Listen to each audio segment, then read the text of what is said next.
Joining us is Barney Frank, former congressman and CNBC contributor.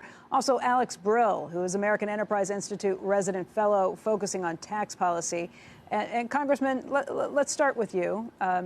You've been a liberal Democrat, but you listen to some of these numbers. You hear what Jason Furman had to say.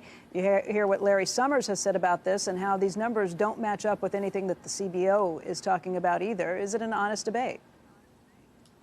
Well, it's an honest debate, but I agree with someone.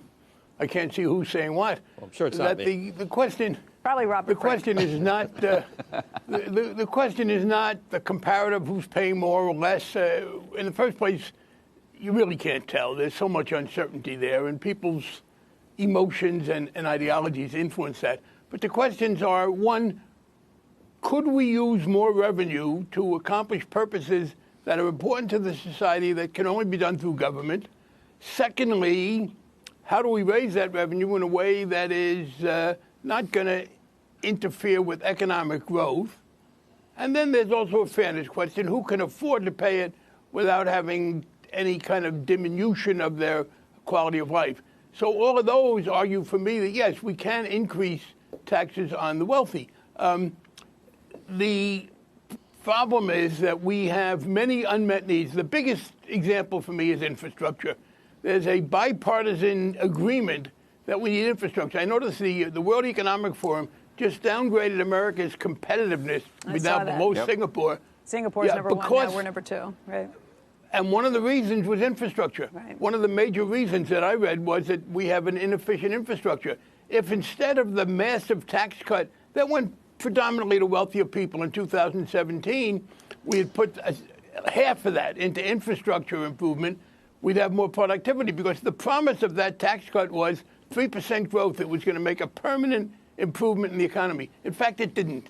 It gave a short-term rush, but it's petering out. Had we put that into infrastructure, both in terms of employment of people in those industries who have not been served well by, say, globalization, but also in terms of the ability of the economy to function more efficiently, we'd have been much better off. So I would like to raise some money to do that.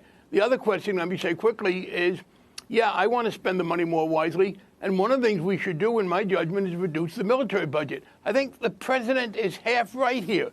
I agree with him that we have overextended. I think the best thing to do is not to start new ventures. Once you've gotten involved, it becomes complicated to pull out, and you've got people who relied on you.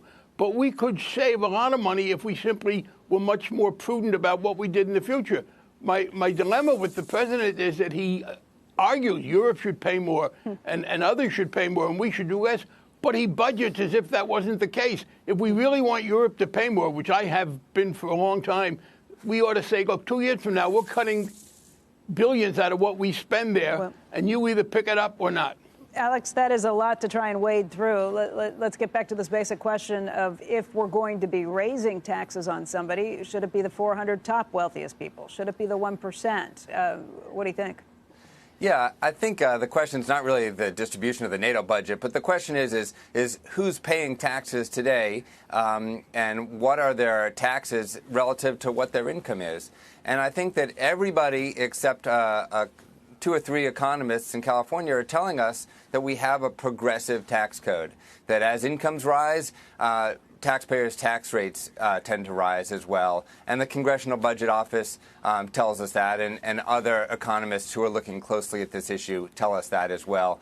It's, to be fair, it's actually a pretty tricky question to answer, because we have to figure out how to allocate taxes to various households. We actually have to aggregate tax returns and determine what is a household, and we have to figure out what people's incomes are. Although you can say the top 400 taxpayers, the 400 wealthiest people, not the 400 wealthiest people are paying lower rates than a lot of people much farther down on the scale. And that happens just because of the way they make money. Sometimes it's capital gains.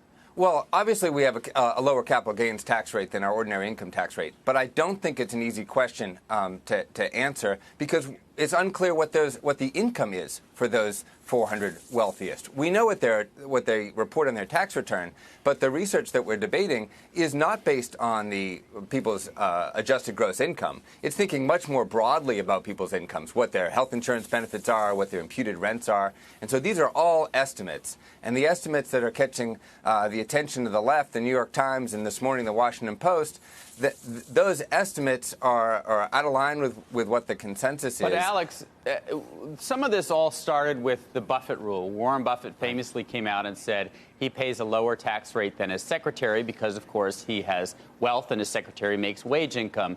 And that has proven to be very popular. How do you get around the reality that, as Becky mentioned, the wealthy, i.e. not the highest earners, but the highest asset wealthy, do pay a lower rate because of capital gains? And so, therefore, could we fix something about the capital gains program, maybe make it same as ordinary income, that would be regarded by many Americans as more fair than taxing labor at a higher rate than wealth? It's a really important economic question, whether we should raise the capital gains tax rate to raise income for the wealthiest Americans. Could we? We absolutely could. We've fought for decades to tax capital income at a lower rate. And the reason we've done that is because we think that the tax on capital income affects people's decisions to save and invest. People's decisions to save and invest help drive the overall economy. We could undo that. No question we could. Elizabeth Warren's actually not proposing changes to the capital gains tax rates. She's imposing a wealth tax, obviously, something that goes retroactively back and imposes taxes on people's accumulated gains in the past. My concern with that is the response that it'll have for those high-income taxpayers. They'll choose to earn money elsewhere or invest their money differently, and that's not in the interest of the U.S. national economy. Congressman Frank, you understand the markets well. You understand the financial system well. Do you have concerns like that? I do. If you go too high, I don't think we're in any danger of doing that. And I think I would have voted to lower capital gains, but not as low as it got. Again, let's make some comparisons. The highest taxes that we've had in a long time, I voted for in '93, the Clinton tax bill. And it had a marginal tax rate higher than we now have. The capital gains rate obviously was the same as it was until 2017. And the economy performed very, very well. And secondly, we have the tax cut of 2017, which clearly has not met the projections that people said. This notion of a permanent or almost permanent 3%, it hasn't happened. We would have spent some of that money much better. The other thing, let me just say, I think taxing only the top 400 is kind of a straw man. Anybody who says we should only do that is just wrong. Right. I do think you can tax. I look at the charts. There are hundreds of thousands of people making millions of dollars a year. I believe this.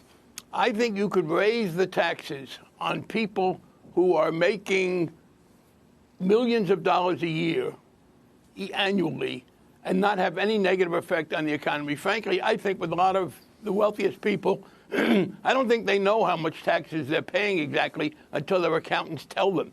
And there is no evidence that what helps, by the way, in tax cuts, and I'm glad that at least people started to talk about this, it's the taxes that are paid, the payroll tax. That's the one that hits working people. That's the one that is in itself very regressive, although it's washed out when you add in the But originally that was supposed to be an insurance plan, not a tax, and it isn't. And but that originally was 190 years ago, and it shouldn't be an insurance plan. It hasn't been, and there's no point in pretending. The fact is, when we temporarily reduce the first 2% of income on which you had to pay payroll tax, that had a good economic effect. So I think from the economic standpoint, taxing a fairly small increase of a couple of percentage points on the richest people brings you some revenue.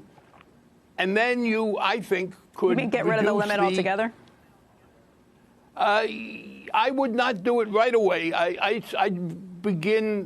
have a gap up to, say, 200 and then reduce it after that. I don't think people making $150,000 in this economy with several kids, depending on where they live, should be taxed more highly. But I would, at 200,000, get rid of the limit.